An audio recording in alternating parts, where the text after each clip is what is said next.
ሞቷል ብለን በክብር አልቅሰን ወስደን እንቀብረዋለን።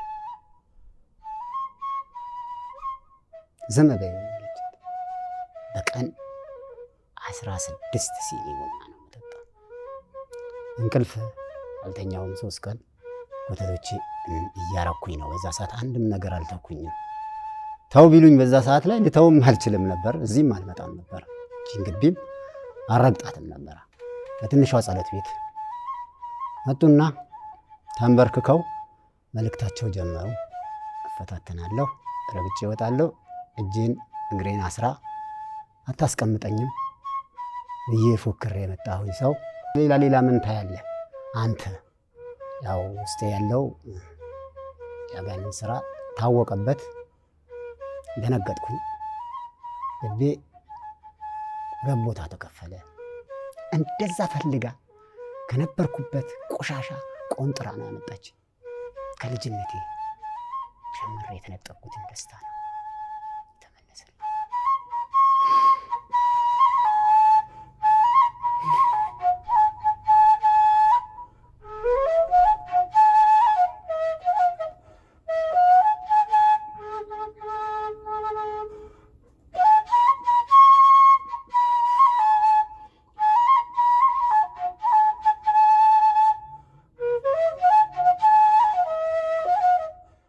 በስመ አብ ወወልድ ወመንፈስ ቅዱስ አሐዱ አምላክ።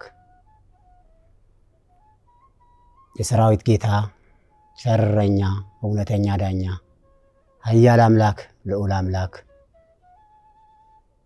የንጉሶች ንጉስ የልዑላን ልዑል የአብርሃም አምላክ የይስሐቅ አምላክ የያዕቆብ አምላክ የኢያሱ አምላክ የአሮን አምላክ የአልዓዛር አምላክ የሙሴ አምላክ ክብር ምስጋና ለአንተ ይሁን። እመብርሃን እመብዙሃን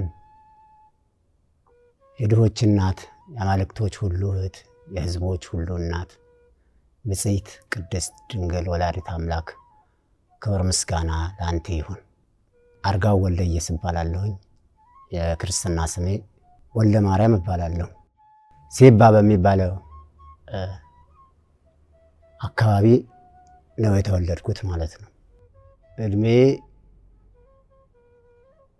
10 ዓመት እንደሞላኝ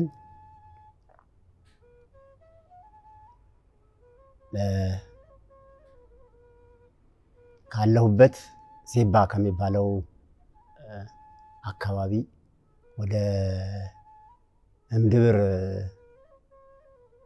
ቻሃ አውራጃ በሚባል ቦታ ቤተክርስቲያን ቅድስት ድንግል ወላዲተ አምላክ አዲስ ቤተክርስቲያን ተሰርታ ትመረቅ ነበርና በአካባቢም ደግሞ የካህን እጥረት ስለነበረ አንድ ታላቅ አባት ነበሩ። እኛም አካባቢ ደግሞ የነበረው ጻድቁ ተክለ ሃይማኖት ቤተክርስቲያን አልነበረን። ቀደም ሲል ጻድቁ ተክለ ሃይማኖት ቤተክርስቲያን ይቋቋም ነበር በአዲስ መልክ። ያንን ሲቋቋም ከዛ እዛን አገልግሎት ሊሰጥ የሚችል ካህን ባለመኖሩ እኔን ያንን ቅድስት ድንግል ወላዲተ አምላክ በምትመረቅበት ቤተክርስቲያን ከዚህ ከአዲስ አበባ አባት ሄደው ነበርና ሊመርቁ እኔን በዛች ቤተክርስቲያን ክህነት ትወስዳለህ አሉኝና አንድ አባት ይዘውኝ ሄዱ። እዛ ማለት ነው። እዛ ሄጄ የክህነቱን ስነ ስርዓት እዛ ተከናወነ። ክህነት ወሰድኩኝ። ቀጥታ ወደ ቤቴ ወደ አለሁበት ወደ ሴባ ወደሚባለው ቦታ ይዘውኝ ተመለሱ ማለት ነው። ከዛ በኋላ 1 ዓመት ከዛች ካለሁበት ቤተክርስቲያን ጻድቁ ተክለ ሃይማኖት ቤተክርስቲያን አገልግሎት ሰጠሁኝና ያው በዛ ሰዓት ምንም የክህነትም ሁኔታ ምን እንደሆነም የማቅበትም ጊዜ አይደለም። ያው የልጅነት ጊዜ ነው። የካህን ችግር ስላለ ነው በዛ ሰዓት ላይ እኔን ክህነቱን እንድወስድ የሚያደረጉኝ። ምንም በማላቅበትና ጣዕሙንም በማላቅበትና ምንም እውቀቱም ምንም እንደሆነ በማላቅበት ጊዜ ስለነበረ አገልግሎት እንድሰጥ አረጉኝና ለ1 ዓመት ያህል በዛች ቤተክርስቲያን ላይ ክህነት የክህነቱን እንትን ወይም ደግሞ የቤተክርስቲያን አገልግሎት ሰጠሁኝ ማለት ነው። 1 ዓመት ከምናምን እንደሞላ የዓለማዊ ትምህርት መማር ስለነበረ በዛ ሰዓት እኔን ሊያስተምሩ የሚችሉ እንትኖች ስላልነበሩ ትምህርት ስላልነበረ ዓለማዊ ትምህርት ቀጥታ ወደ አዲስ አበባ እንድመጣ ተገደድኩ ማለት ነው። አዲስ አበባ መጥቼ የዓለማዊ ትምህርቴን ክህነቱን ትምህርት ጣል አደረኩትኝና በዛው ያው እንትኑም የለኝም እውቀቱም የለኝም ጣዕሙም አላቅም አገልግሎቱ ምን እንደሆነም ራሱ ለይቼ አላቅም። የክህነቱን ወይም ደግሞ የቤተክርስቲያኑን ትምህርት ምንም በቃ ከዛ ስወጣ ሙሉ በሙሉ በቃ አገልግሎት አልሰጠሁኝም። ያው የአብነትም ትምህርት አልወሰድኩኝም ብዙ ቀጥታውኑ እሱን ጣል አድርጌ ቀጥታው የዓለማዊ ትምህርቴን ቀጠልኩኝ ማለት ነው። እዚህ መጥቼ መለስተኛ 2ኛ ደረጃ ትምህርት ቤት ስማር ቆየሁ። ንጉሥ ወልደ ጊዮርጊስ ወይም ደግሞ እድገት በስራ የሚባለው ደብረ አሚን ተክለ ሃይማኖት ቤተክርስቲያን በስተጀርባ አለ። እዛ ስማር ቆየሁኝና አዲስ ከተማ ትምህርት ቤት ከ9 እስከ 10 ባለው ትምህርት እዛ ተማርኩኝ። እዛም እንደጨረስኩኝ 4 ዓመት ያህል ጄኔራል ወንጌት የሚባለው ትምህርት ቤት እዛ አጠናቀቅኩኝ ማለት ነው። እዛ ነው የቆየሁት።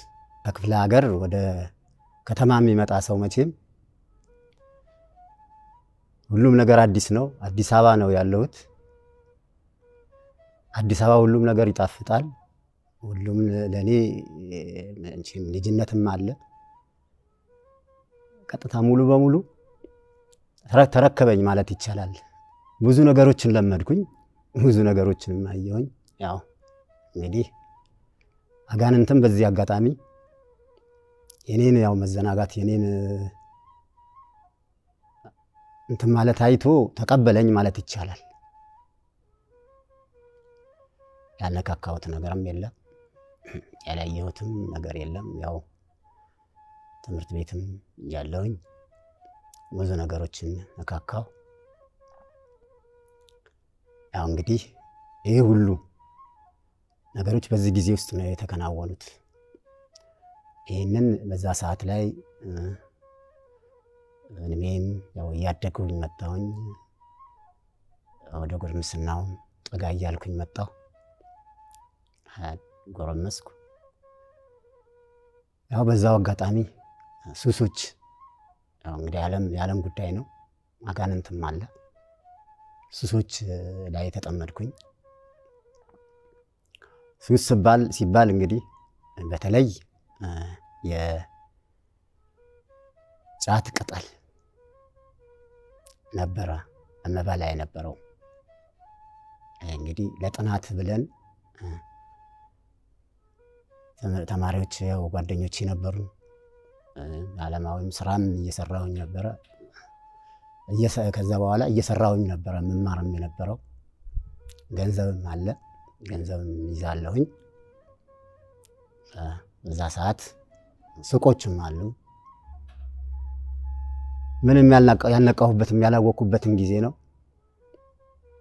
በልጅነት ጊዜ የተያዘ ገንዘብ አውቀውት በአግባቡ በስርዓቱ ካልመሩበት ያው ራስን ይዞ ነው ጭልጥ የሚለው። ራሴን ይዞኝ ጭልጥ ነው ያለው። በቃ በሱስ ዓለም አለፈ ቢባል እንግዲህ ትንሽ ልጅ እያለሁኝ እንደጀመርኩ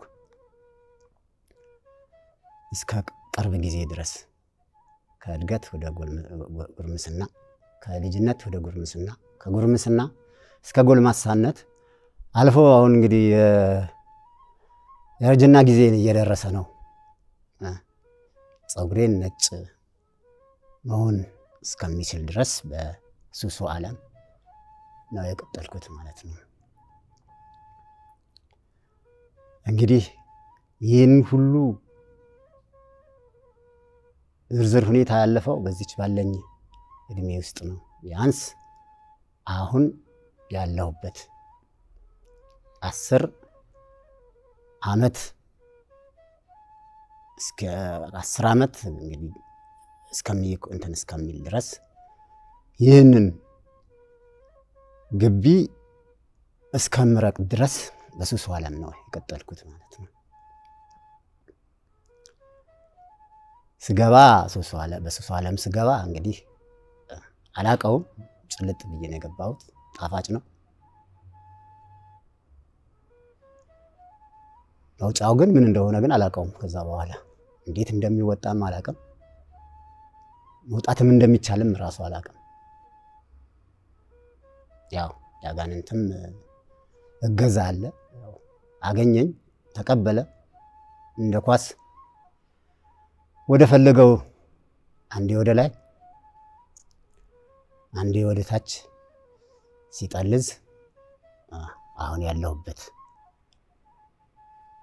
የነበርኩበት እስከ 10 ዓመት ጊዜ ውስጥ ሚናውን ሲጫወት ቆይቷል ማለት ነው። እንግዲህ ይህንን ጊዜ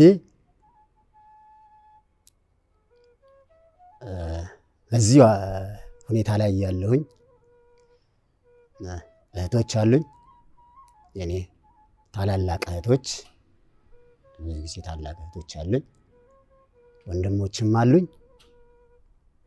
ለቤተሰብ መሃል ነው የኖርኩት። በዛ ሰዓት እንግዲህ ይህንን በሆንኩበት ጊዜ እህቶቼ ይህንን መስቀለ ጊዜ ገዳም ደብር ያው በምስጢርም በግላጭ የተገለጸበት ጊዜ ነበረ። ንግሥተ ነገሥት እህተ ማርያም ዘኢትዮጵያ ከእንግሊዝ ሀገር መጥተው ያው መልእክታቸውን ሕዝብን አንቂ፣ ሕዝብን ሰብስቢ፣ ልጆችን ሰብስቢ ብላ እመብርሃን እመብዙሃን ወላዲተ አምላክ ባሳወቀቻቸው መሰረት ሕዝባቸውን ሊያድኑና ሊያነቁ ከነበሩበት ከሞቀ ኑሮ እና ትዳር አሁን እንግዲህ የስጋ ሁኔታ ሁላችንም እንደምናውቀው ኢትዮጵያ ከነበረው ሁኔታ እንግዲህ ህይወቴን እለውጣለሁ፣ ኑሮዬን አስተካክላለሁ ብለው ብዙ እንግዲህ ሌላኛው ዓለም ሲኬድ ምን እንደሚኮን እንግዲህ ሁላችንም እናውቀዋለን። ያ ሁሉ ሆነው ይሄዱ የነበረው ጓዜን ሳይሉ ህይወቴን ያ ሁሉ የኖርኩት ያ ሁሉ ያስተካከልኩት ሳይሉ ጓዛቸውን ጠቅልለው ልጆቻቸውን ይዘው ባለቤታቸውን ይዘው ወደ አዲስ አበባ የመጡበት ጊዜ ነበረ፣ ወደ ኢትዮጵያ ማለት ነው። እህቶቼ እንግዲህ ይህንን ጉዳይ በወሬም ይሁን እንግዲህ በምንም ያውቃሉ። ምናልባት እሳቸው በመጡበት አካባቢ ብዙም ርቀት አልነበራቸውም የኔ ታላላቅ እህቶቼ የሚኖሩት እዛው ዙሪያ ላይ ስለነበር የእሳቸውን ታሪክ ይሰሙና እነሱም ግቢውን ያውቁታል፣ ያዩታል፣ ምን እንደሚያደርጉ ሁሉ ያውቁ ስለነበረ ይህ ልጅ ወንድማችንን እዚህ ማምጣት አለብን፣ መዳን አለበት ይሉና እኔን ለማዳን የተቻላቸውን ያህል ጥረዋል ማለት ነው። በዛ ሰዓት ላይ ይዘውኝ ለመምጣት በጣም ጫና ፈጥሮባቸው የነበረው እኔን እንዴት አድርጎ ማምጣት ይቻላል? ይሄ ልጅ እሺ ብሎን አይመጣም፣ ግን ምን ዘዴ ፈጥረን ይህንን ልጅ እዚህ ግቢ እንዲረግጥና እንዲድን ማድረግ እንችላለን የሚለው ነገር ተመካከሩ። ይህንን ማን ሊያመጣው ይችላል የሚለው ነገር ሲወያዩ እኔ ታላቅ ወንድም አለ፣ እሱም አልረገጠውም። ነገር ግን በሁኔታው ተነጋግሩት፣ አምኖበታል፣ ነግረውታል፣ እንዲመጣ ተስማምተዋል። ትልቁ ጥያቄ ግን እኔን ማምጣቱ ግን በጣም ከብዷቸው ስለነበረ ማን እንትን ይበለው ማን ያምጣው የሚለው ነገር ሲነጋገሩ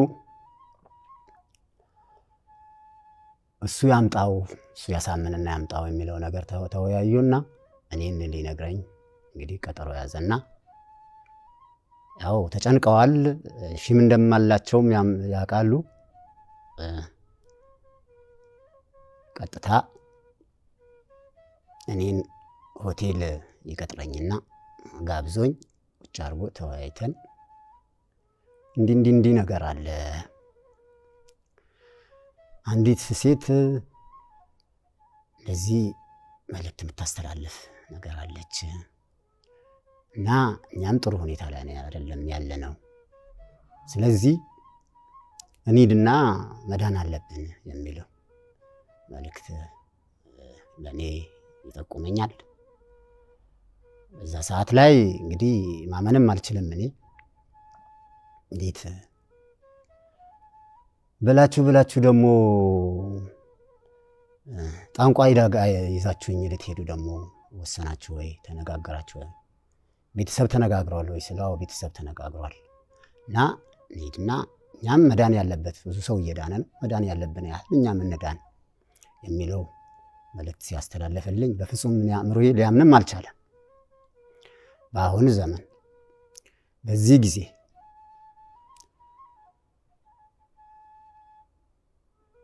በምድር ኢትዮጵያ እውነት በጠፋበት ጊዜ በእኔ እምነት እውነት አለች ብዬ ማመን እጅግ በጣም የሚከብደኝ ማላምንበትን ጊዜ ስለነበረ ያለሁበት ዓለምም ጭልጥ ብዬ የጠፋሁበትም ጊዜ ስለነበረ ለማመን በጣም አዳገተኝ።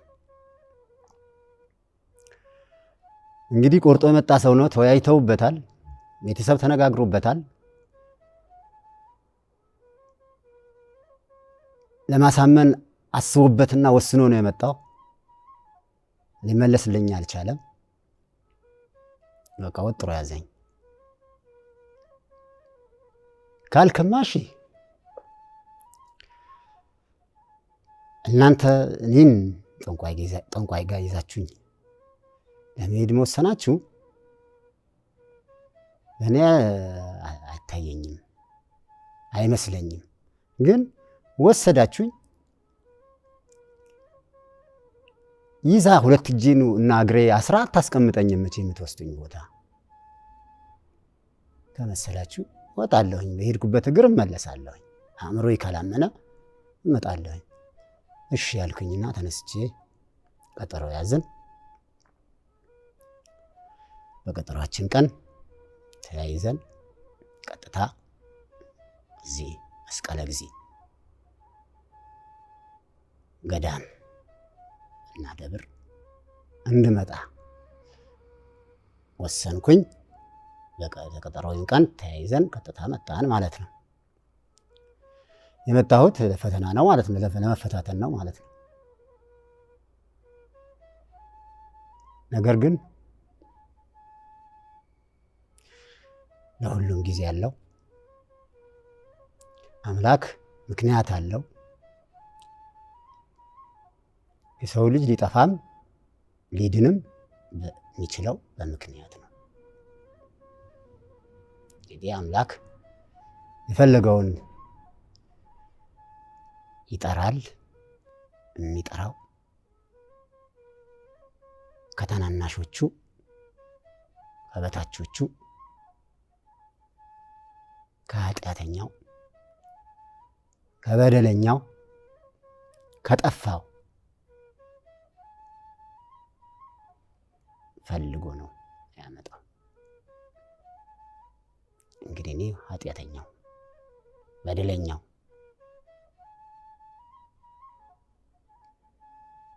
በእድሜ ዘመኔ ይህን ያህል ጊዜ ከልጅነት እስከ የእርጅና ዘመኔ ነው። አሁን የጎልማሳነትም አልፈዋል ማለት ይቻላል። እስከዚች ጊዜ ድረስ አምላኬን ስበደል ሳስቀይመው ቆይቻለሁ። ይቀበለኛል ብዬንም ደግሞ ማሰብበትም ጊዜ አይደለም። ጊዜ አበቃልኝ ብዬ ያጠናቀቁበት ጊዜ ነው። እውነትም እንደዚህም ተብሎ እውነት አለ ተብሎም ሲነገረኝ እውነት አለች ወይ በዚህ ጊዜ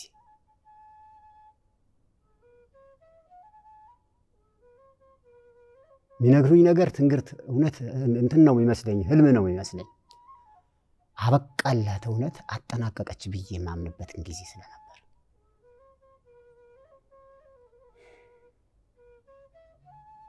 መጣሁ። እንግዲህ እዚህ ግቢ ረገጥኩት። ንግሥተ ነገሥት እህተ ማርያም ዘኢትዮጵያ በዛ ሰዓት አንድ ሰብ ይባል 3 ወር አገልግሎት ከጀመሩ 3 ወር ወይም 4 ወር ማልሳሳት እንደዛ ይሆናቸዋል ብዬ ነው ገምተው። ጸሎታቸው የ3 ሰዓት ጠዋት 3 ሰዓት ጸሎት አድርገው ከ3 ሰዓት ጸሎታቸው በኋላ ትንሿ ጸሎት ቤታቸው ምእመን ይመጣል። የሰማ እንግዲህ የተጠራ እዛ ቤት ውስጥ ትንሿ ጸሎት ቤት ቁጭ ብለው ነው መልእክታቸው አገልግሎታቸው የሚሰጡት። ቁጭ ብለን ጠበቅን ወደኋላ ልመለስና በዛ ሰዓት ላይ እኔ የማረጋቸው ኮተቶች ከኔ ጋር ያሉት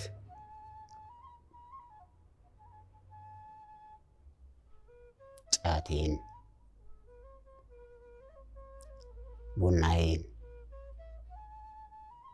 ሁሉም ዓለማዊ ኮተቶቼ እያረኩኝ ነው። በዛ ሰዓት አንድም ነገር አልተኩኝም። ተው ቢሉኝ በዛ ሰዓት ላይ ልተውም አልችልም ነበር። እዚህም አልመጣም ነበር። እቺን ግቢም አረግጣትም ነበር። እንግዲህ ማዳም የምትፈልገውን ታውቅ የለም ከነ ኮተቴ ከነ ግሳንግሴ ነው የተቀበለችኝ። ማምላክ መብዙሃን ማለት ነው። ገባው ግቢ፣ ጫማችን አወለቅን። እቺ ጸሎት ቤት ገባን። መጠብቀው እኔ ምን አይነት ሴት ነች? ምን መልእክት ነው ምንድነው ለኛም ለኔ እኔን ታደል ብቻ የምታደርገው ነገር እየጠበቅኩኝ ነው ያለሁት። ጸሎታቸው ጨርሰው 3 ሰዓት ካለፈ ወዲህ ቀጥታ ንግሥተ ነገሥት እህተ ማርያም ዘኢትዮጵያ ባለው በትንሿ ጸሎት ቤት መጡና ተንበርክከው መልእክታቸው ጀመሩ። በእንግሊዝ አገር በነበሩበት ጊዜ እቺን ጸጋ እንዴት አድርገው እንደተላበሱ ወላዲት አምላክ አምላክ መብዙሃን መብርሃን እንዴት እንደተገለጸላቸው እዛ ብቻ ያሳለፉትን ሁኔታ ያለው ሁኔታ እየገለጹ መጡ። አሁንም በጥርጣሬ ነው ማያቸው። ያው የመጣሁት በፈተና ነው። እቆያለሁ እዚህ እስካሁን ድረስ እዚህ ጊዜ ደርሳለሁኝ ብዬ ዛሬ እናንተ ለምስክርነትም እበቃለሁ ብዬ አላስብም። እግዚአብሔር በወደደውና በፈቀደው ግን አድርጎታል። ከኃጢአተኞቹ ከበደለኞቹ ከቆሻሻዎቹ አምላክን ካስቀየሙት አንዱ እኔው ነኝ። እመለሳለሁ ብዬም ማሰብበትም ጊዜም አልነበረም። ጀመሩ እንግዲህ እግዚአብሔር በወደደው እንግዲህ ወደ እኔ የሚያስተላልፉት መልእክት መስማት ጀመርኩ፣ ማድመጥ ጀመርኩ። የሚደክማቸው ነገር የለም። ጊዜው ረዥም አይመስለኝም። አለፈ ቢባል በትንሹ ለ9 ምናምን ጉዳይ እስኪደርስ ድረስ የሚናገሩት ንግግር የሚወጣው ከአንደበታቸው የሚሰጡት መልእክት ማር ማር የሚል እንጂ አንድም የሚወድቅ ነገር የለም ከዛ ውስጥ ማለት ነው።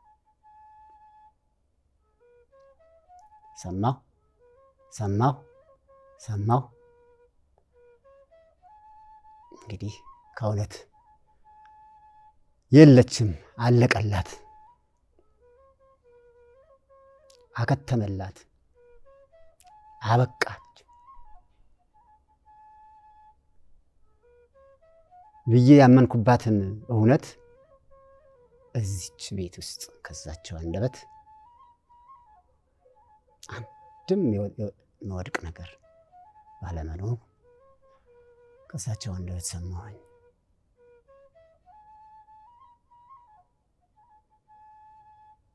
እንግዲህ እፈታተናለሁ፣ ረግጬ እወጣለሁ። እጄን እግሬን አስራ አታስቀምጠኝም ብዬ ፎክሬ የመጣሁኝ ሰው እንግዲህ ወላዲተ አምላክ እና ብዙኃን ከልጇ ጋር እንግዲህ በወደዱትና በፈቀዱት እኔን ኃጢአተኛውን የጠፋሁት በግ ፈልገው አግኝተው እውነቱን አሳዩኝና አሁን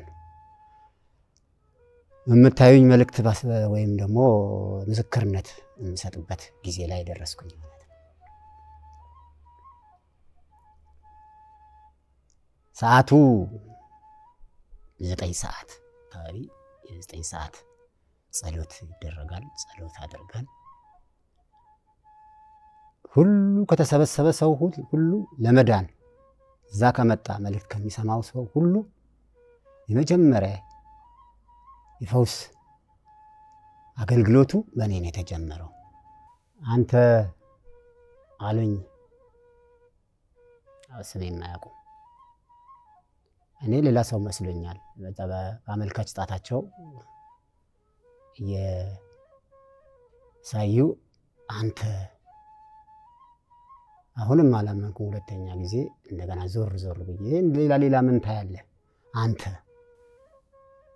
ድንግጥ አልኩኝ። እዛ ስመለከት ይሄን እንግዲህ የነበረኝን ውስጤ የነበረ እንግዲህ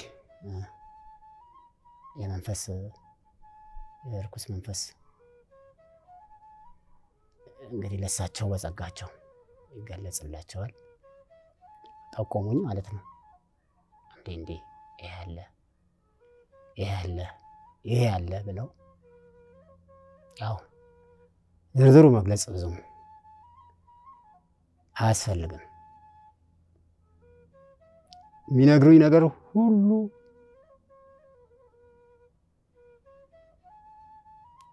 እንደ ቀልድ እንደ እንትና ያዋለሁኝ እንጂ የሚታየኝ ነገር አለ እኔ እዛ ሰዓት ላይ ማለት ነው። የነበርኩበት ሁኔታም አለ። ገለጹልኝ። ይህም በሚገልጹልኝ ጊዜ አናቴ 2 ቦታ በመዶሻ እንደተመታ ሰው ነው የተሰማኝ። ያው ውስጤ ያለው ያጋንን ስራ ታወቀበት። ደነገጥኩኝ። ልቤ ሁለት ቦታ ተከፈለ። ደነገጥኩ። ተዘረዘረልኝ። መዳኔንም በምን እንደሆነ ተነገረኝ።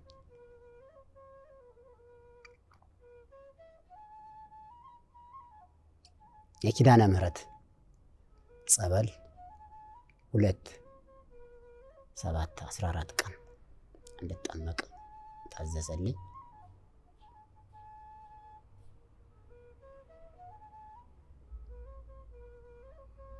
ልቤንም በዛ ሰዓት የሚነገረኝ ነገር ያመንኩበት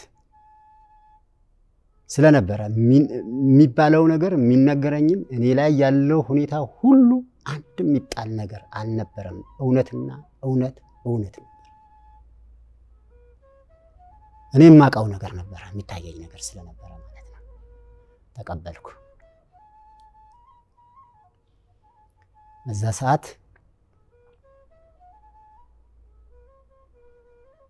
እምበላው የጫት ቅጠል እንደነበረ ትናንትናው በልቼ ነው የመጣሁት።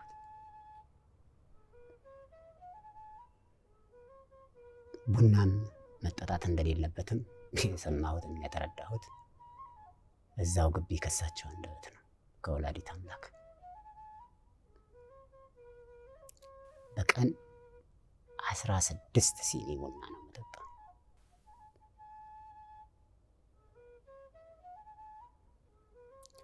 እኔ ቡና ቁጭ ብዬ የምጠጣበትን ቦታ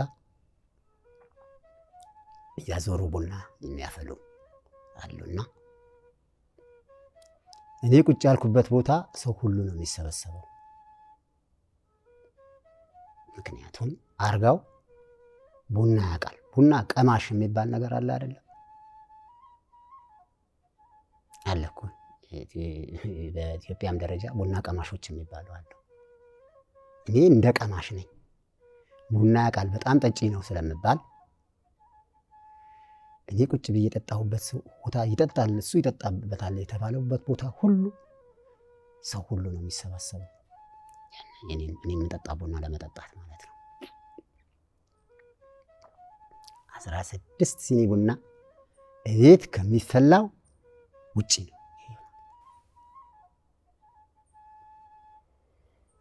ያንን 16 ሲኒ ቡና አንድም ሲኒ ቡና ሳይቀንስ እየጠጣው ነው።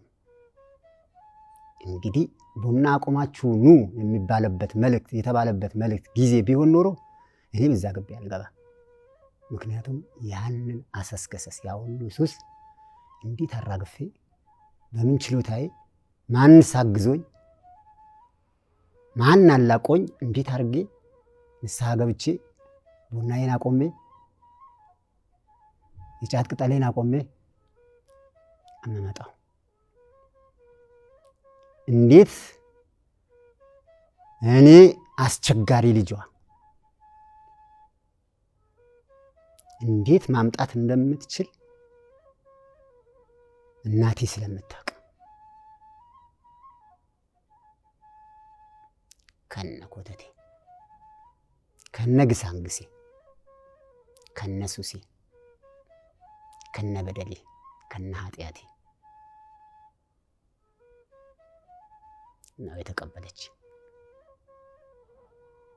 ባይገርማችሁ ግን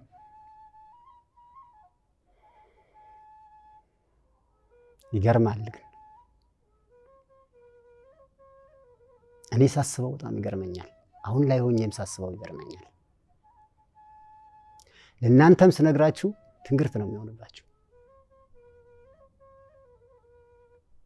የሰብካችሁ አይደለም፣ እውነቱን ነው የምነግራችሁ። ሁሉ አሰስከሰስ አለፈ ቢባል አነሰ ቢባል ለ30 ዓመት በትንሹ ነው።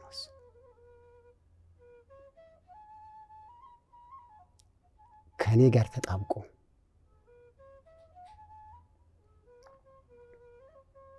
መላቀቅ እንዴት እንደምችል ከዛ መውጣት እንዴት እንደምችል ለአንድ አፍታም እንኳን አስቤ ዞር ብዬ ማላቅም ማምለጥ እንደምችልም ደግሞ አላቅም አይታየኝም ፍጹም እንዴት ማምለጥ እንደሚቻልም ደግሞ መንገዱም አላቀው ዘዴውም የለኝም አጋንንትም አለ አጥሮ አጣብቆ ያው የሚያስፈራራበትም አለው እሱን ማማቀም ማለት አልችልም እኔው ራሴው ነኝ እዛ ተጠቅልዬ የገባሁት እጁ ላይ ገባሁ እንደፈለገ እንደ ኳስ አንዴ ወደ ላይ አንዴ ወደ ታች ሲጠልዘኝ በገዛው ስራዬ ተመቻችቼ መጥቼለት እንደፈለገ ሲያረገኝ ቆየ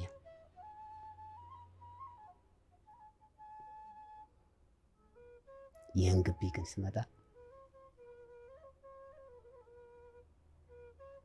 እነዚህ ሁሉ ኮተቶች እውነት ስነግራችሁ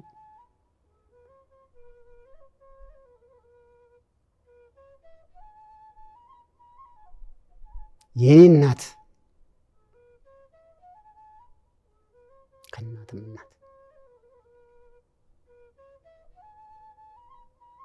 መብራንም በብዙሃን እናትም እኮ ትሰለቻለች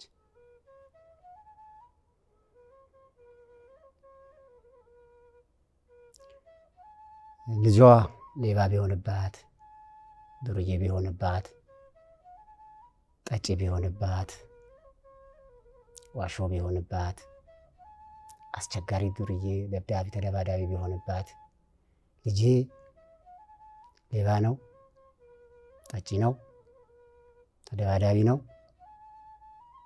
ይሰርቃል አትልም ቤተሰብ ወላጅ በጣም ሲያስቸግረው ልጁን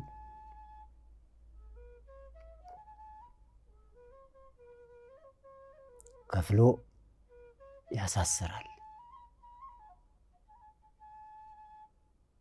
ከፍሎ እንደገና ያወጣል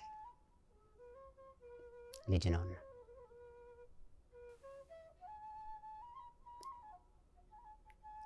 ሁሉ ዋጋ ይከፍላል ብዙ ዋጋ ከአቅም በላይ ከሆነበት ለቤተሰብ ሳንካ ከሆነ ግን ከቤተሰብ አንቅሮ ያወጣል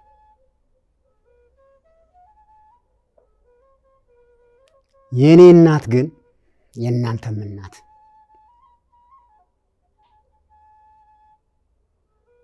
ምታምኑባትም ማታምኑባትም በዚህም ሃይማኖት ያላችሁም የሌላችሁ እየተከተላችኋትም ያላችሁም የካዳችኋትም ወደዳችሁ ጠላችሁ እናታችሁ ነች ለኔ ብቻ አይደለችም የኔ እናት ለዓለም ሁሉ ለአዳም ልጅ ሁሉ እናት ከእናትም እናት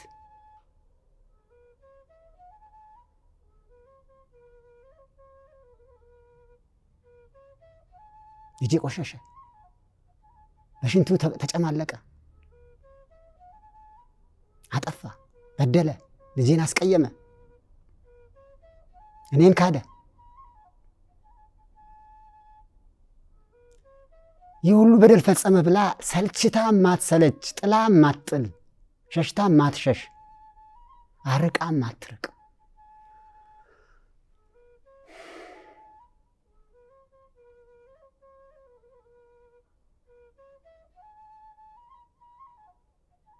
እናት የኔ እናት ወደዳችሁ ጠላችሁ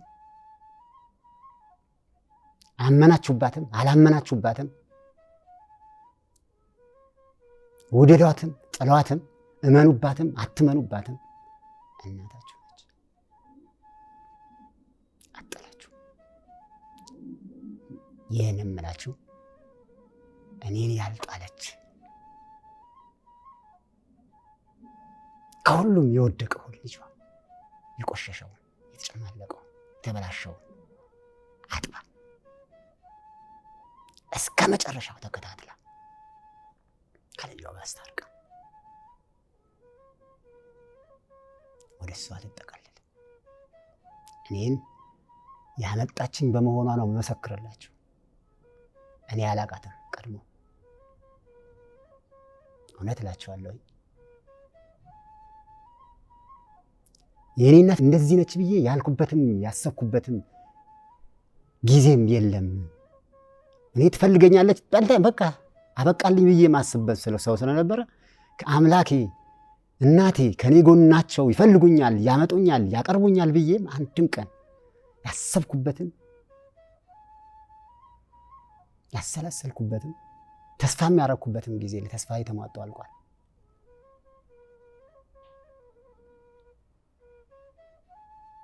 አጣለ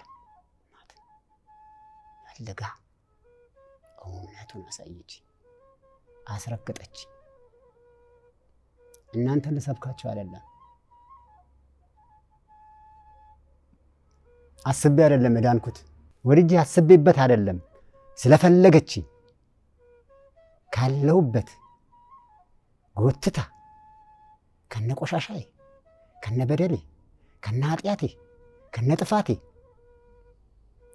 አጠላም ባለመጥላቷ እኔን ፈልጋ ያመጣች እናት ነች። እናንተም ትፈልጋቸዋለች። ይህ ግቢ ይህ ቦታ እውነት ነው። እውነትና እውነት መመሰክርላችሁ ልሰብካችሁ አይደለም። ከፈለጋችሁ ዳኑ፣ እኔ አትዳኑም ብላችሁ ትፈልጋቸዋለች፣ ታድናችሁ። እሷ ምክንያት ፈልጋ ነው የምታድናችሁ። ባላችሁበት እዚህ ግቢ ብቻ አይደለም፣ በዓለም ሁሉ ዙሪያ ላለች በምክንያት በምትገኙበት እናንተን ማግኘት በምትችልበት ሁሉ ከእናንተ ጋር ልጅ ሲጠፋ ታውቃላችሁ። ልጄ ልጄ ልጄ ልጄ አይደለም እናት ብትፈልገው፣ እንደዛው በምትሆኑበት በምትበላሹበት በምታጠፉበት በጠፋችሁበት ቦታ ሁሉ እንደዛ ነው የምትዞረው። እየበደላችኋት ልጇን እየበደላችሁ። እኔ ይህን የምመሰክርላችሁ በዳይ ስለነበርኩኝ ነው። እንደዛ ፈልጋ ከነበርኩበት ቆሻሻ ቆንጥራ ነው ያመጣች። ስባ አውሬው እሱ አይደለም የበደለኝ፣ እኔ ነኝ። ፈልጌው ነው የሄድኩትኝ። በቃ ክፍተታችን ፈልጎ ነው የሚቀበለን። በክፍተቴ በጥፋቴ በስህተቴ አገኘኝ፣ ተቀበለ፣ ጉያው ስር አረገኝ፣ መንጋጋው ስር እኝክ አርጎ ዋጠኝ፣ አበቃልኝ። እሷ ግን እናቴ እኔም ልጅ መስያት፣ እኔም ልጅ ያሁሉ ለበደልኩ ያሁሉ ቆሻሻ ያሁሉ ያጠፋሁት ምንም ሳይመስላት ከአውሬው መንጋጋ ስባ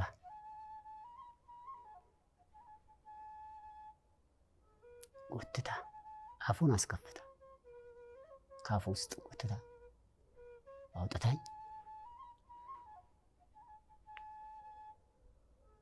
ሰማች። ብትሰሙ ባትሰሙ ብትቀበሉም ባትቀበሉም ብታምኑም ባታምኑ እየሰጠኋችሁ ያለው ምስክርነት ለኔ ሌላ ምስክር አያስፈልገኝም። ለእኔ ቅርብ ያለሁት እኔና እኔ ነኝ። ማንም ለእኔ ሊመሰክርልኝ አይችልም። ስለአንተ አርጋው እንዲህ ነህ ሊለኝ ማንም አይችልም። እኔ ከኔ በላይ ማንም የሚያቀኝ ማንም የለም። እኔ ራሴን የነበርኩበት አሁን ያለሁበት እስካሁን የደረስኩበት ያየሁት የሰማሁት እኔ ነኝ የማውቀው። ያልጣለችኝ እናቴን እዚህ ደረጃ ላይ አደርሳኛለች።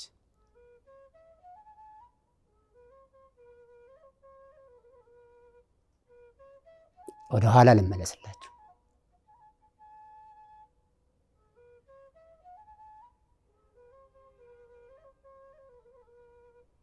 መልእክት ሰማሁ።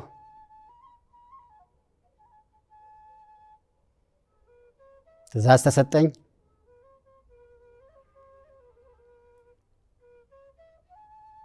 እዚህ ግቢ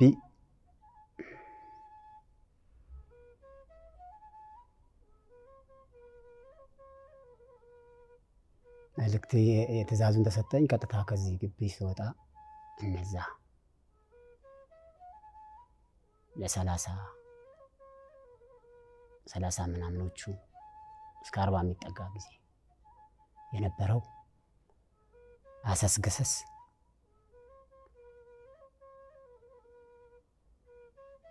የሰው ልጅ እኮ እናውቃለን። አንድ በሱስ ላይ የነበረ አንድ ሰው እንሰማለን፣ እናውቃለን። በሕክምናው በሳይካትሪስት በሕክምና ባለሙያ እገዛ ተደርጎለት ማገገሚያ ገብቶ ብዙ ውጣ ውረዶች አይቶ አይለቀቅም። እሱም መቼ እንዴት አድርጎ ነው የሚሆነው? የኔ እናት ግን እሳው ግቢ እነዚህ ሁሉ ነገሮች አራግፌያቸው ወጣሁ። አልተቸገርኩም ግን አይደለም።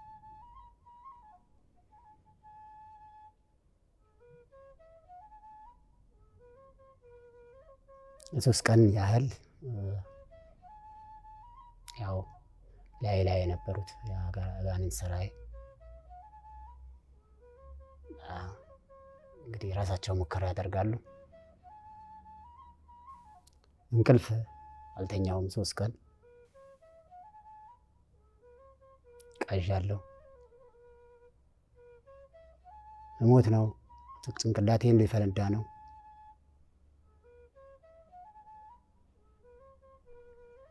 እየቃዣው ነው የማድረው።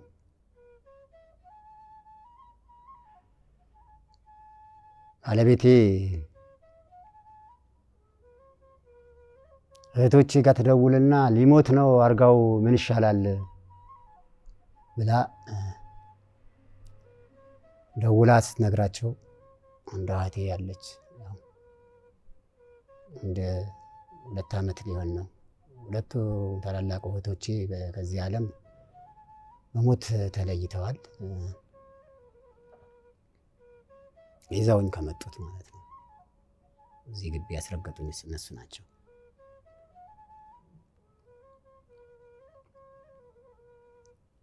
ሊሞት ነው ብላ ስትደውላ ስትነግራት ለእህቴ ይሙት ሞቷል ብለን በክብር አልቅሰን ወስደን እንቀብረዋለን። ዝም በይ አለች።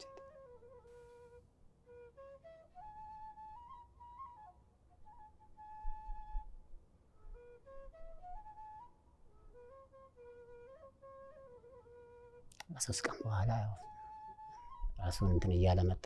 ያው ተስፋም እንግዲህ እኔም ቆረጥኩበት። የቆረጥኩት እዚሁ ግቢ እያለሁኝ ነው፣ ሳልወጣ ማለት ነው። ለካስ ይሄን እንደ ውለታ ቆጥራልኛለች የኔ እናት።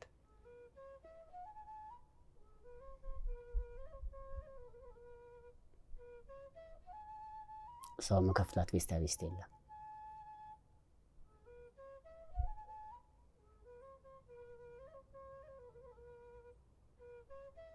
ለልጇም መከፍለውን የለም። በዳይ ነኝ፣ ሁሌም በዳይ ነኝ። አሁንም እኮ አምላክን ከመበደል ወደ ኋላ አላልኩ። በሱ ስርዓት፣ በሱ ህግና ስርዓት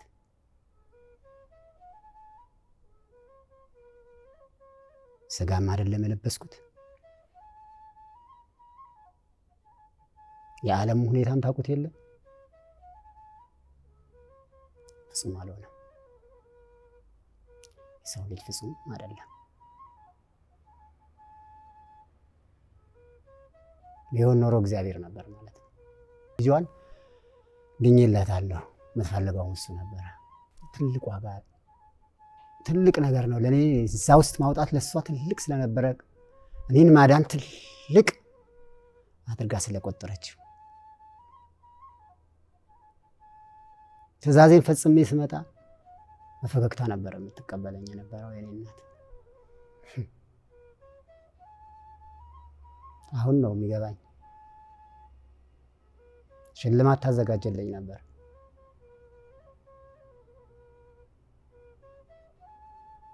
በነግራችሁ ስብከት ይመስላችኋል? ሁሉንም ብገልጽላችሁ ምንድን ነው የሚለው እናንተ እንቆቅልሽ ነው የሚመስላችሁ። ለእኔ የሚሰጠኝ የነበረው ሽልማቶች፣ አንድ ትእዛዝ ፈጽሜ በመጣ ቁጥር ሽልማቶች ነበር የምታዘጋጀው። ሽልማቶችን አልነግራችሁ። አሁንም ትእዛዝ ፈጽሜ ስመጣ በፈገግታ ነው የምትቀበለኝ። አሁንም ሽልማት ነው የምታዘጋጅልኝ።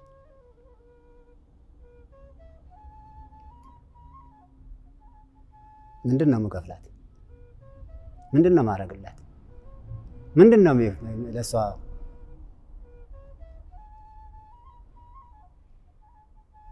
ደግሜ ደጋግሜ ከመበደል ውጭ አይገርማቸው። አሁንም እኮ እየበደልኳት እኮ ነው ያለሁት። በስጋ ዓለም ስኖር አንድም መንገዱን ማያሳልፍም። እውነቱን ይዤ ይራመዳለሁ ከተባለ መንገዱን ማያሳልፍም። የዓለም ሁኔታ ታውቁት የለም፣ የስጋ ሁኔታ ታውቁት የለም። ሁኔታዎች ሁሉ በአውዱ የታጠሩ አይደሉም። ነፃ ሆኜ እሄዳለሁ ብል መራመድም አልተቻለ። ፍጹም መሆን አልችልም። አልጋው ፍጹም ነው ብላችሁ አታስቡ። እሱ እንደዚህ ነው ብትሉ ተሳስታችኋል።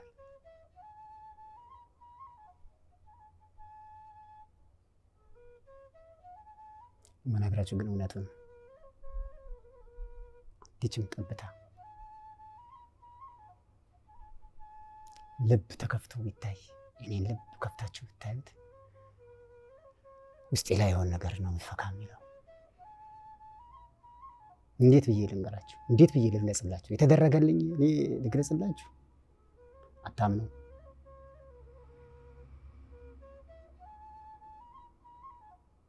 መሳብካችሁ ነው የሚመስላችሁ። እመኑ አትመኑ፣ መዳኛ ከዚህ ውጭ የለም።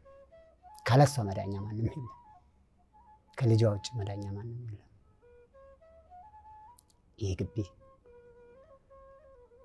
ከመዳኛዎቹ እውነት ካለበት እሷ ካለችበት ከቆመችበት አንዱ ነው ትልቁ። ምን አይተሃል? ብዙ ነገር ነው ያየሁት። አሁንም ብገልጽላችሁ ስብከት ነው የሚመስላችሁ። ለራሳችሁ ብላችሁ ስሙ። ለራሴ ብዬ ድኛለሁ። አስቤበት አይደለም። እጅግሬ ተጠፍንጌ ነው የመጣሁት። ወደድክም ጠላህ፣ ማን ወደድሽም ጠላሽ። እናንተ ግን ወዳችሁ ነው። እዚህም ነው አይደለም፣ ባላችሁበት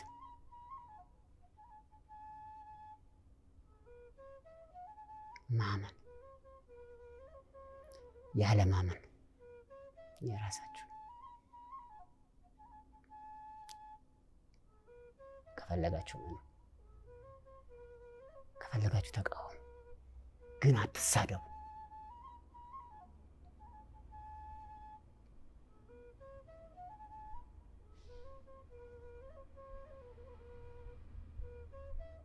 እባካችሁ ለእውነት እየሄዱ ያሉትን ባሪያውን የሚያሰናክል ድርጊት አትፈጽሙ።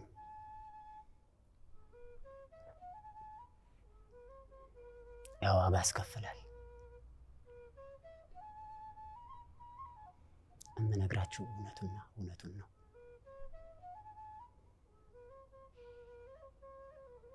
ምን አይተህ ነው? ተሰብከህ ነው? ተታለህ ነው? ሌላም በገንዘብም ልትሉ ትችላላችሁ እኮ እናንተ። እዚህ ግቢ ገንዘብ የለም፣ ጉቦ የለም፣ ማታለያ ምንም የለም።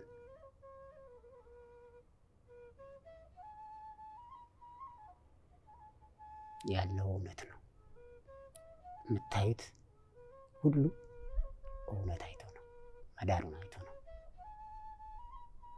የተደረገለትን አይቶ ነው። ምን ተደረገለ ብትሉ እኔ ዘርዝሬላችሁ አልጨርሰውም።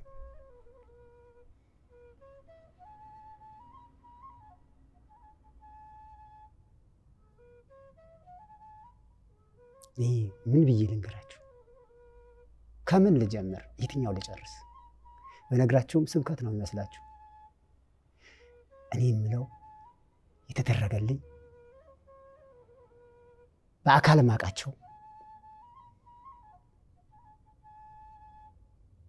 ማምንባቸው የተደረገልኝ ግልጽ ያወቅኳቸው ዘርዝሬ ያልጨርስላችሁ። ሌላው ሳላቃቸውም የተደረገልኝ እጅግ በጣም ብዙ።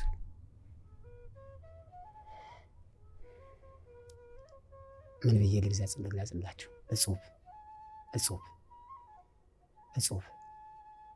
ብዬ ነው የምገልጽላችሁ።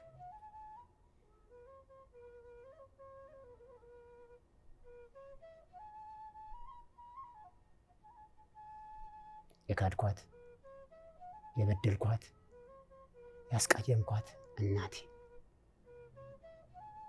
በቆሻሻ የተንከባለልኩባት፣ በሽንቴ የተጨማለቅኩባት እናቴ ለእኔ ግን ይህ ሁሉ ዋጋ ትከፍላለች ብዬ ለአንድም ቀን አስቤም አላውቅም።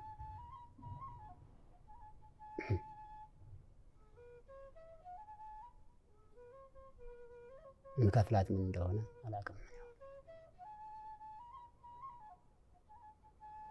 ይህን ስገልጽላችሁ ለእናንተ ይህን ቁጭ ብዬ ይህን ስመሰክር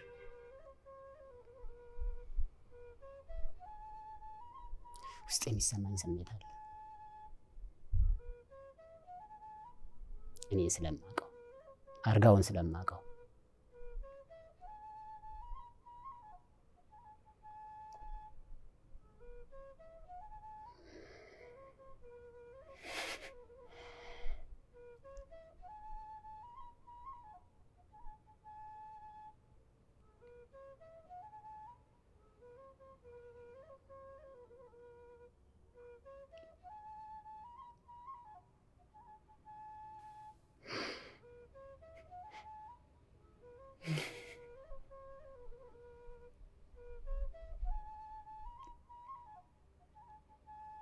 እኔ እዚህ ስመጣ የነበሩ ቤተሰቦቼ 10 ምናምን ቤተሰብ እዚህ ግቢ ረግጧል። አሁን ግን ያለሁት እኔ ነኝ እዚህ ግቢ። መዳኛው ለአዳም ልጅ ሁሉ ነው የመጣችው። ወላዲተ አምላክ ለእኔ አይደለም ልጇ። ይሄ ካሉት ቆሻሻዎች የመጨረሻው ዘቃጩ እኔን መያዝ የፈለገችው እኔን ነበረ። አስቸጋሪ ልጅ ታውቃላችሁ፣ አስቸጋሪ ልጅ። ይሄ ስላችሁ ፍጹም አይደለሁም እኮ። አሁንም እኮ ተስተካክዬላታለሁ ማለት እኮ አልችልም።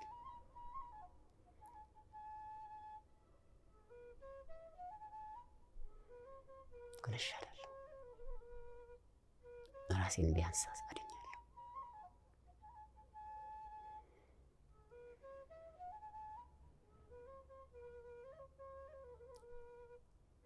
ሁሉም የኢትዮጵያ ሕዝብ ሁሉም ምእመናን፣ ሁሉም ህዝበ ክርስቲያን የእሷ ልጆች የምትወዳችሁ፣ የምትፈልጋችሁ፣ የምታስብላችሁ መቼና እናንተ ጭምር ለሁሉም ጭምር ነው።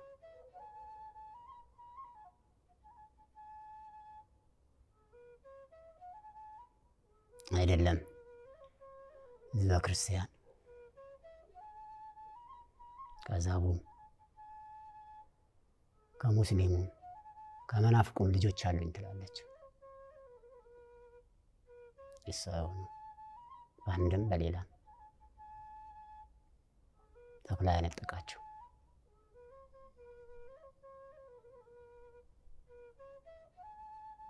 እነሱ ሁሉ ትፈልጋቸዋለች። እነዚህ ሁሉ ልጆቿ ናቸው። እነዚህ ሁሉ ሊድኑላት ትፈልጋለች። ሁሉም በአውሬ ተጠቅልሏል፣ ተጠምዝዟል። አውሬው ገጀራ ይዞ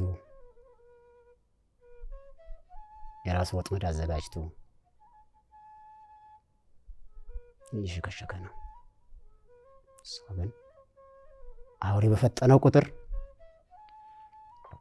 እሷም ፍጥነቷ በዛ ልክ ከዛ በላይ ሆና ነው ዘዴው እየፈጠረች እየሄደች ያለችው። በተለያየ መልኩ ልታድን ነው የምትፈልገው፣ ልጆቿ ልትይዝ የምትፈልገው።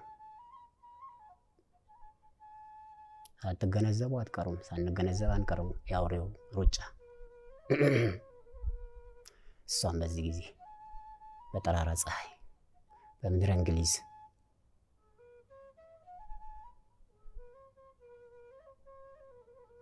በባሪያዋ አድራ እኔን እናንተንም ልታድን ተገልጻ የመጣችበት ጊዜ ሰው ሊያምንም አይችልም። ምክንያቱም በዚህ ጊዜ እንደዚህ አይነት ነገር አያለሁም ብሎም አገኛለሁም ብሎም አያስብም። እኔም አላሰብኩም። ረግጬ ቦታ እውነትን አይቼ ድኜ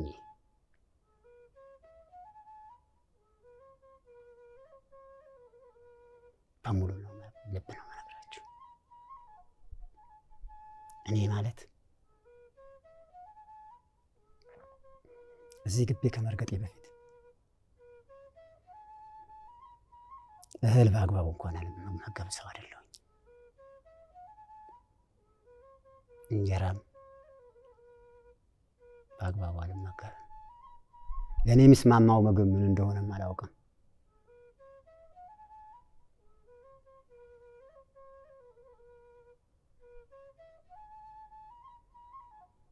ሁሉም ምግብ ተመገብኩት የለም፣ ውስጤ አይቀመጥም። እሳት ነው የሚፈጥረው።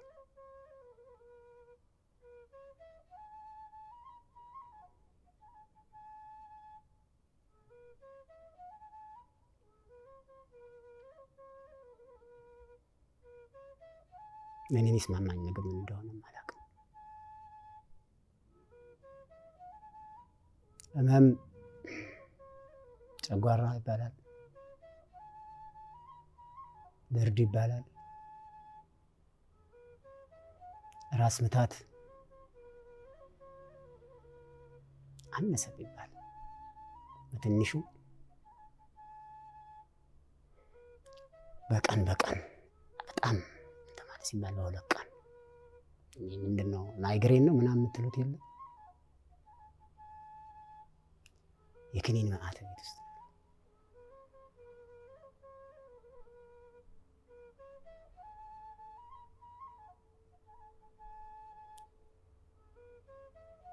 በአሁን ሰዓት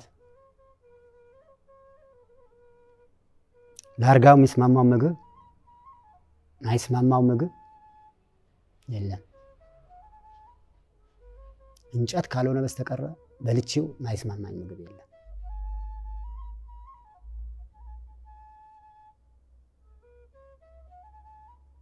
ክብር ለወላዲተ አምላክ፣ ክብር ለልጇ።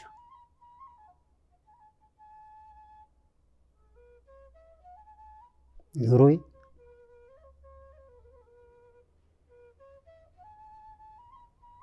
ደስታ የሚባለው ነገር አላውቅም። ቀድሞ ማለት ነው። ደስታ ከኔ ላይ ከራቀ ቆይቷል።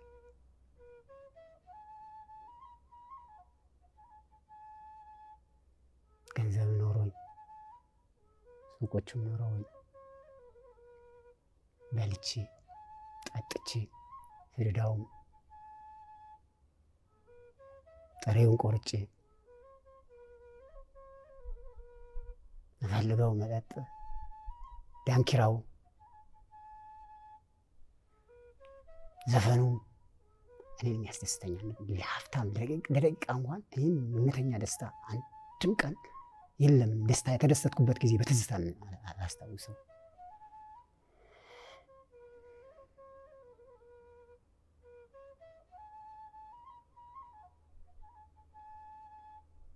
አሁን ግን ልንገራችሁ ይሄ ሁሉ ደስታ ነው።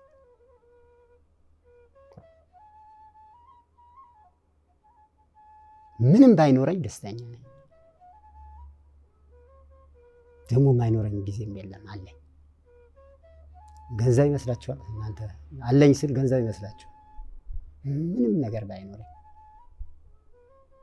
ለካ ጭንቀት የሚፈጥረው ሌላ ነው። ገንዘብ ያለመኖር፣ አለመብላት፣ አለመጠጣት፣ አለባሌ ቦታ ሌላው ነገር አይደለም። ደስታን ከውስጥ ነጥቆ መውሰድ ትልቁ ዓላማው ያጋንንት ነው። እነዚህ ሁሉ ከኔ በተላቀቁ ቁጥር ቤቴ ደስታ፣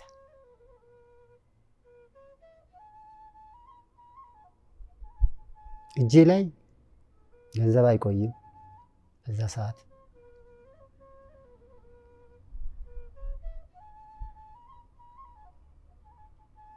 ኪሶቼ ከኔ ኪስ ቀዳዳ ካልሆነ በስተቀር ኖርማል ያልተቀደደ ኪስ የለም። ትንሽ በምንም እንደሚቀደድ ራሱ አላውቀውም።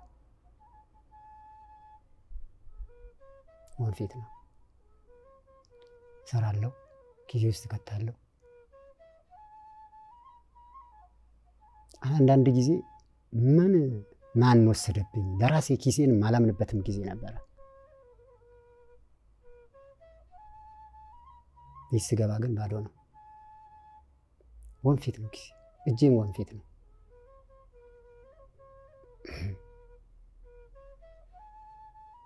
በቃ እሱ ስራ አለ። አሁን ግን በሙሉ ልብ ልንገራችሁ፣ ኪሴ ላይ በረከት ነው፣ እጄ በረከት ነው፣ ቤቴ ደስታ ነው።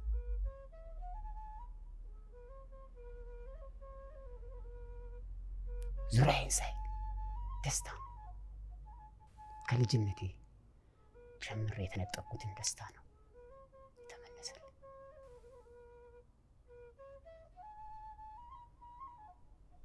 ህመም የሚባል ነገር አንድም ነገር የለም። እግዚአብሔር ይመስገን ፊታችሁ። ክብር ለወላዲተ አምላክ ይሁን፣ ክብር ለልጇ ይሁን።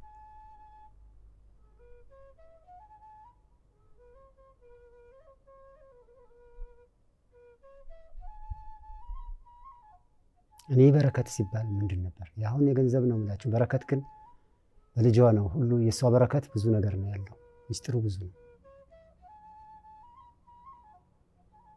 በስጋ ነው የምነግራችሁ። እሷ ገንዘብ ጓዳ ጎድጓዳው ኪሱ ምንም አይደለም። የምትፈልገው እኔና እኔ፣ እናንተና እናንተ፣ ልጆቿና ልጆቿ፣ በትንሹም በትልቁም አርጋው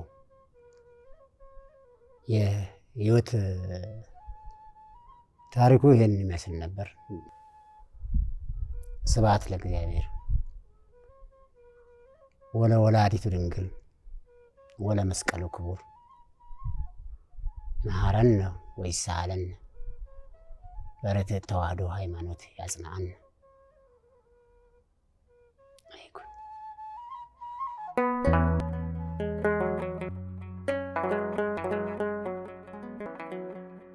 ዘኢትዮጵያ